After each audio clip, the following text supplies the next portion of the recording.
دانشکده پلیتکنیکی دانشگاه تکنیکی تاجیکستان به نام اکادمیک محمد عاصمی در شهر خوجند میوه شاهدبار دوران استقلالیت بوده.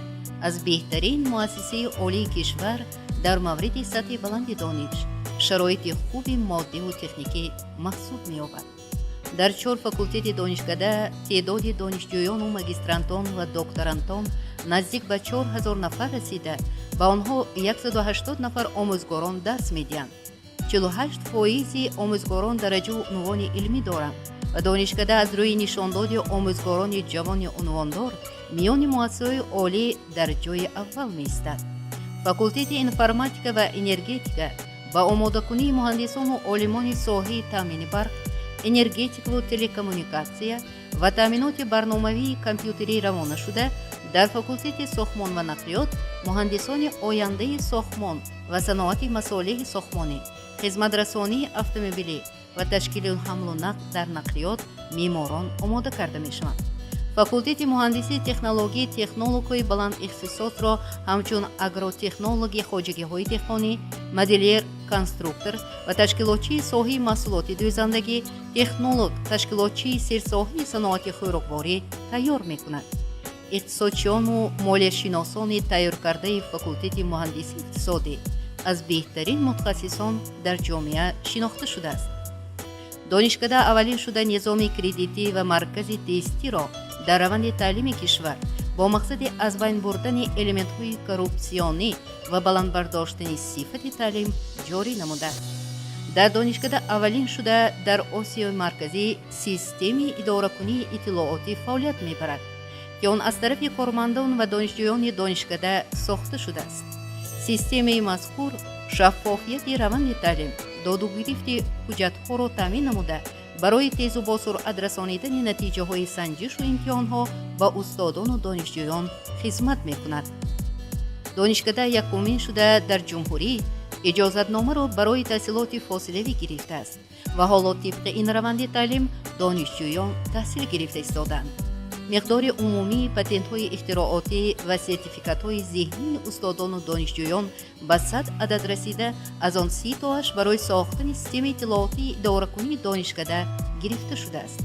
در دانشکده هر سال 2 مراتب آزمون لایحه‌های نوآوری بین دانشجویان گذرانیده می‌شود.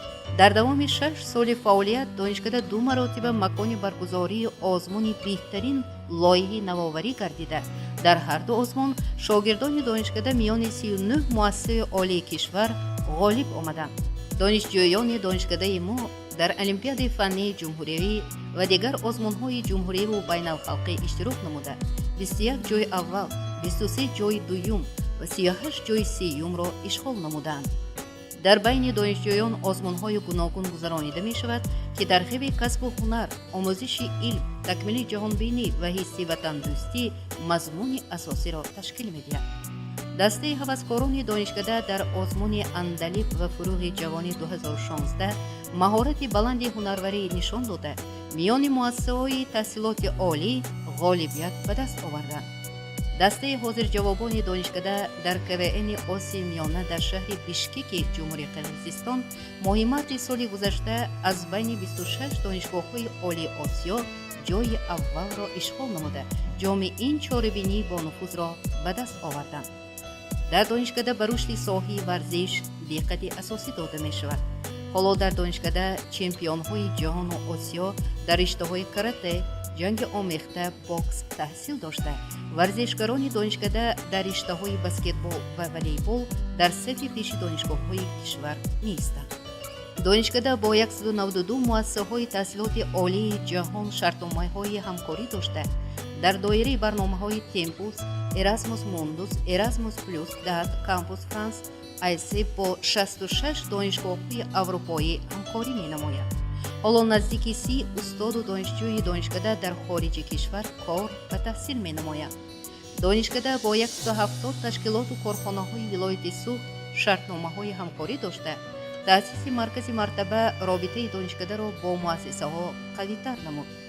نتیجه جاری‌کنی نوگانی‌ها و مهنت ثمره‌ناک آموزگاران و کارمندان در دوام 6 سال به آن آورد که خدمات دولتی نظارت در ساحه معارف дараҷаи аз худкунии донишҷӯёнро дар донишкада беҳтарин ҳисоб намуд. хобгоҳи донишкада дорои ошхонаҳои барҳаво, ҳаммом, толори хониш ва фароғат, интернети ройгон буда беҳтарин хобгоҳҳои муассисаҳои олии кишвар ба ҳисоб меравад. роҳбарияти донишкада дастгири донишҷӯёни етимон ва камбизоатон буда ҳама сола ба онҳо стипендия ва дигар кӯмакпулиҳо медиҳад. ҷомеаи меҳнатии донишкада хуб дарк мекунад, ки ҳадафу мароми давлат ва ҳукумат иборат аз он аст, ки илму дониш дар кишвари мо ба арзишҳои воло табдил ёфта, аз ҷониби олимон, бахусус олимони ҷавон, кашфиёту ихтирооти нав ба вуҷуд ояд. мо дар инро устуворем ва дастуру ҳидоятҳои асосгузори сулҳу ваҳдати миллӣ, пешвои миллат Эмомалӣ Раҳмонро сармашқи худ қарор додаем.